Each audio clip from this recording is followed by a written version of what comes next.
रण अब प्रचंड है, बल है बलवान है, क्रांति का संकल्प है, विकास में विश्वास है, नीतियों की राजनीति है, विचारों पर प्रहार है, वर्तमान है, इतिहास है, विपक्ष की हुंकार है, वादों पर विवाद है, चुनौतियों का अंबार है, राष्ट्र की है ये पुकार, अब की बार किसकी सरकार।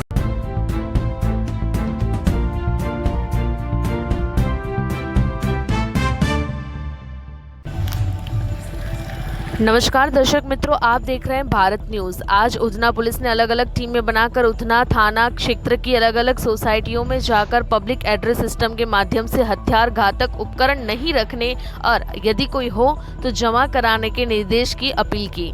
इसके अलावा समाज के अग्रणी नेता के माध्यम से भी मामले को समझा गया।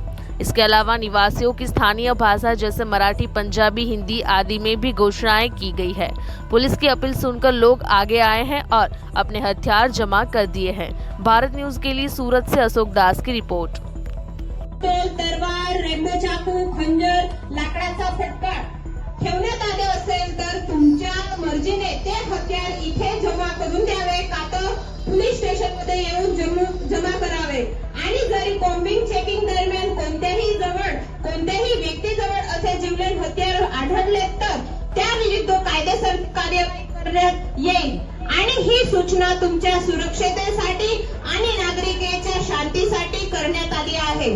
आणि जर तुम्हाला जर असे जीवलेण हत्यार कोणाच्या हातात किंवा कोणाकडे असेल आणि तुम्हाला आढळले तर तुम्ही उधना पोलीस स्टेशनचा संपर्क नंबर 0261 22 77 155 या क्रमांकावर फोन करावे आणि माहिती द्यावे। आणि पोलीस नियंत्रण क्रमांक म्हणजे पोलीस कंट्रोल रूम 100 नंबरवर फोन करून माहिती द्यावी। जय हिंद।